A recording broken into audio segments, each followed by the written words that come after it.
Hello बच्चों, welcome to general awareness. आज हम पढ़ेंगे वेजिटेरियनिज्म इन श्रीलंका। इसके पहले हम एक प्यारी सी स्टोरी देखे थे जिसकी फाइनली हमने एक हैप्पी एंडिंग करा दी थी। वो स्टोरी थी किसकी? वो स्टोरी थी बेल्जियम की। तो बेल्जियम में क्या होता है कि वहाँ पे फ्रेंच स्पीकिंग पीपल्स भी थे और डच स्पीकिंग पीपल्स भी थे और 1% ओनली जर्मन स्पीकिंग पीपल्स भी थे।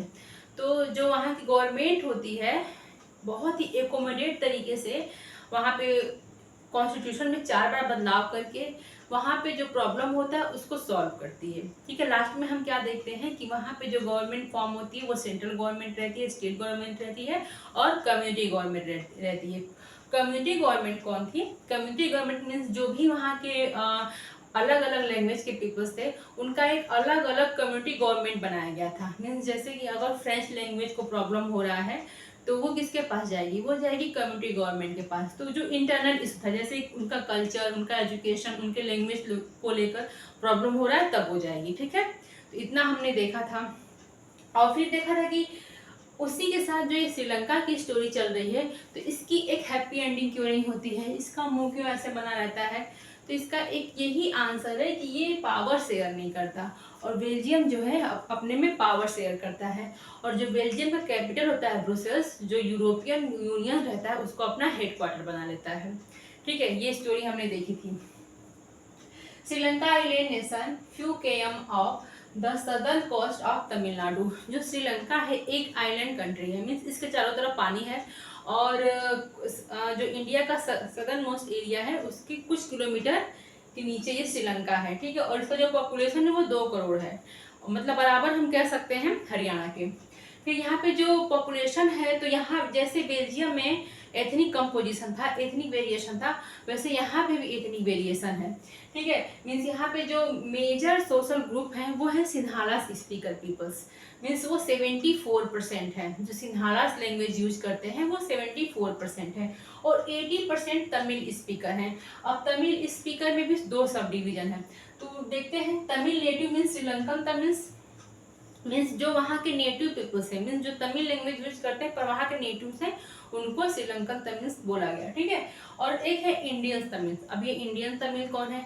तो जब हम कॉलोनियल पीरियड में थे तो ब्रिटिशर्स वाले मतलब इंडिया से, मतलब तमिलनाडु से कुछ प्लांटेशन वगैरह कराने के लिए वहां से लोगों को उठाए थे। ठीक है, तो अब वो श्रीलंका में ही रह गए तो उनके बच्चे भी श्रीलंका में रह गए तो उनको क्या कहा गया?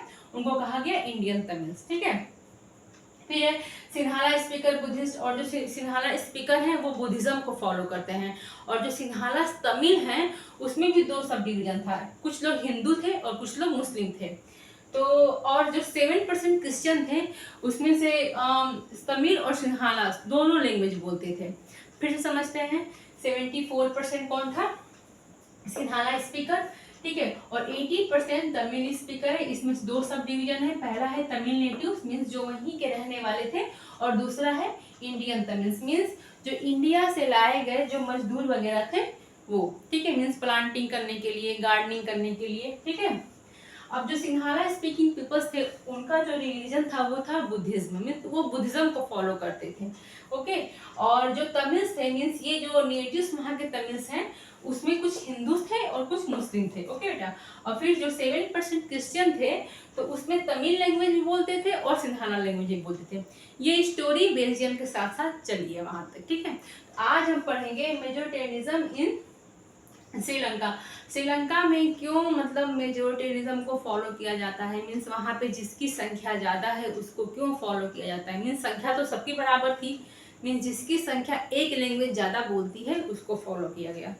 तो independent country 1948 adopted a series of majoritarianism. क्या है कि ये जो इंडिपेंडेंट कंट्री बनी थी श्रीलंका का 1948 में, और फिर क्या करती है वो एक एक्ट पास करती है 1956, an act pass to recognise Sinhala as official language.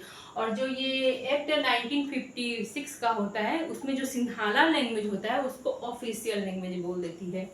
गड़बड़ी ये यहीं पे कर देती है। जैसे हमने बेल्जियम केस में देखा था तो उसमें हमने ये देखा था कि मतलब जो बेल्जियम है वो जितना फ्रेंच स्पीकिंग पीपल्स को मतलब बड़ा मानती है उतना उतना ही बराबर वो डच स्पीकिंग पीपल्स को मानती है और उतना बराबर वो जर्मन स्पीकिंग पीपल्स को ही मानती है। ठीक है, मीन्स उसने जो पावर शेयर किया था वो तीनों में बराबर किया था।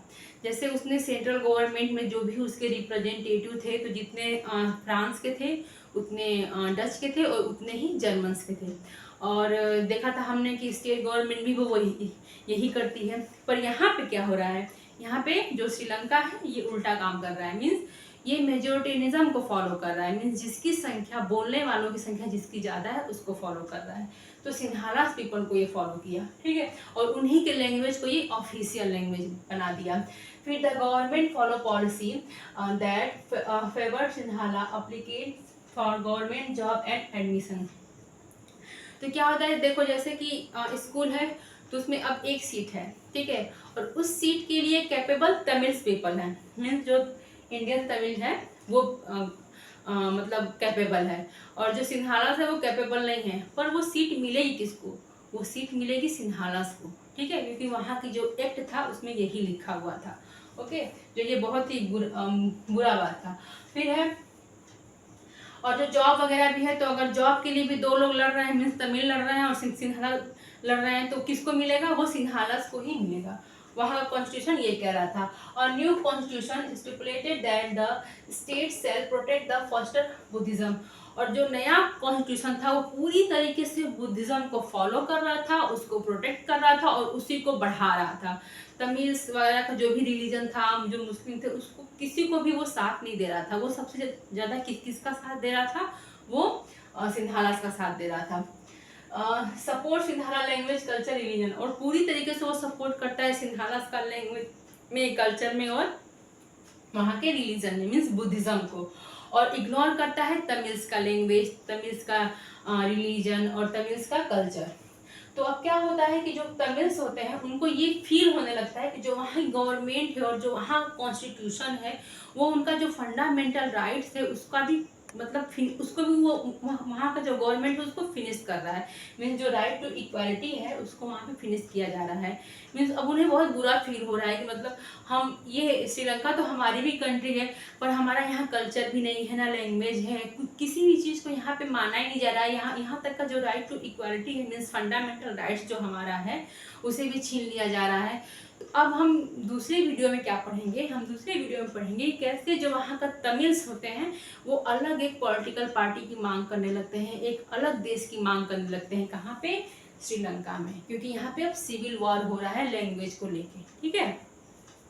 तो इसमें हम देखते हैं ये जो रेड वाला है, ठीक है, इधर से, तो ये है श्रीलंकन तमिल्स यहाँ पे जो रह रहे हैं, ठीक है, और इंडियन तमिल जो ब्लैक कलर में है। बस इतने ही इंडियन तमिल्स हैं और पूरे ब्लू में सिंहालास हैं। तो हमें ऐसे भी देखने में लग रहा है कि मेजोरिटी किसकी है, मेजोरिटी सिंहालास की है। तो यहाँ पे जो क्यों यहाँ पे सिविल वॉर हो रहा है, इसलिए हो रहा है क्योंकि जो श्रीलंका है वो पावर को अच्छे तरीके से शेयर नहीं करता है। वो बस एक लोगों की बात मानता है जिसकी मेजोरिटी रहती है, मीन्स सिंहालास की बात मानता है, जो बेल्जियम बिल्कुल भी नहीं करता। तो आज के लिए इतना ही, थैंक यू।